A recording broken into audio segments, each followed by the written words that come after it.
बाबर से जुड़ करके कोई व्यक्ति अपनी पहचान बताता है तो हम उसको भी आक्रांता ही समझेंगे और उसी अनुसार का व्यवहार उसके साथ। भारत देश में बाबर ने किसी समय आकर के आक्रमण किया, उसने जो जो किया वो सब हमको पीड़ा पहुंचाने वाला काम है। अब आज की तारीख में अगर कोई व्यक्ति उसी के साथ अपने आप को खड़ा रखता है कि हम बाबर के लोग हैं, तो बाबर के लोग हैं तो बाबर जैसा ही ट्रीटमेंट उनके साथ करना। जहां तक बाबरी मस्जिद की बात है, हमने बता दिया कि बाबर जो है वो हमारे लिए आक्रांता था, उसने हमारे ऊपर जुल्म ढाए हैं। अगर बाबर से जुड़ करके कोई व्यक्ति अपनी पहचान बताता है तो हम उसको भी आक्रांता ही समझेंगे और उसी अनुसार का व्यवहार उसके साथ करेंगे। ठीक है, माहौल तो बनता ही रहता है, माहौल का क्या करेंगे, कोई न कोई माहौल खड़ा कर देता है। सवाल ये है कि भारत देश में बाबर ने किसी समय आकर के आक्रमण किया, उसने जो जो किया वो सब हमको पीड़ा पहुंचाने वाला काम है।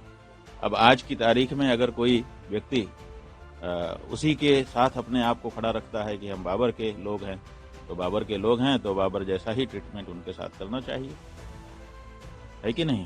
तो बाबर के साथ जो खड़ा होगा हम उसको बाबर ही समझेंगे और आज की तिथि में बाबर के साथ जो व्यवहार होना चाहिए वही किया जाएगा।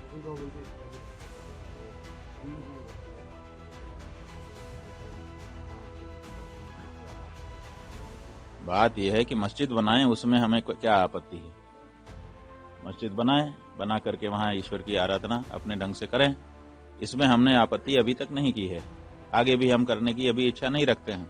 लेकिन बाबर आएगा, बाबर के साथ हमारा व्यवहार बाबर के अनुरूप ही होगा, ये बात हम कह रहे हैं। अरे भाई, मथुरा काशी सुरक्षा बढ़ाने की जरूरत क्या है? मथुरा काशी जिनका है उनको उपलब्ध होना चाहिए, वहां पे पूजा अर्चना करें, विश्व के कल्याण की कामना करें। विश्व में तो वो लोग भी आते हैं जो लोग ये कब्जा करके बैठे हैं, उनका भी तो कल्याण होगा।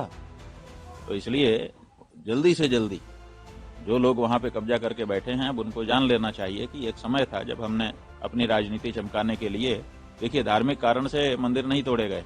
इस्लाम कभी नहीं कहता है कि किसी के उपासना स्थल को तोड़ करके वहां पर अपनी उपासना करने के लिए जगह बनाओ, वो इस्लाम में उचित नहीं माना जाता है।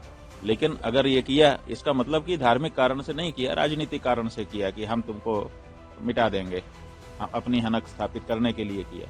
तो राजनीतिक कारणों से जो काम हुआ है उसको धार्मिक लोग क्यों बना करके रखना चाहते हैं? इसका मतलब अभी भी उनके मन में वही राजनीति बैठी हुई है। इसलिए हमारा यह कहना है कि मुसलमानों को बैठ करके इस बारे में विचार करना चाहिए कि मेरे धर्म के अनुसार क्या उचित है, मेरे संप्रदाय, मेरे मजहब के अनुसार क्या उचित है।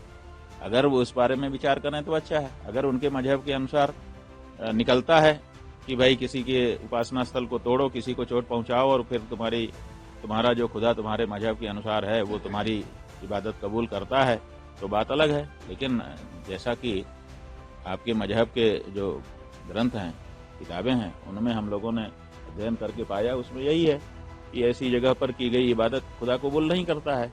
तो आप काहे के लिए ये मशक्कत कर रहे हो रोज इकट्ठा होकर के, जब इबादत खुदा कबूल कर ही नहीं रहा है उस जगह पर की गई? तो इसलिए ये राजनीतिक कारण से तोड़ा गया था। उस समय की राजनीतिक परिस्थितियां अलग थी, आज की राजनीतिक परिस्थितियां अलग हैं। इसलिए अब राजनीतिक चीज को धार्मिक लोगों को आगे लेकर के नहीं चलना चाहिए।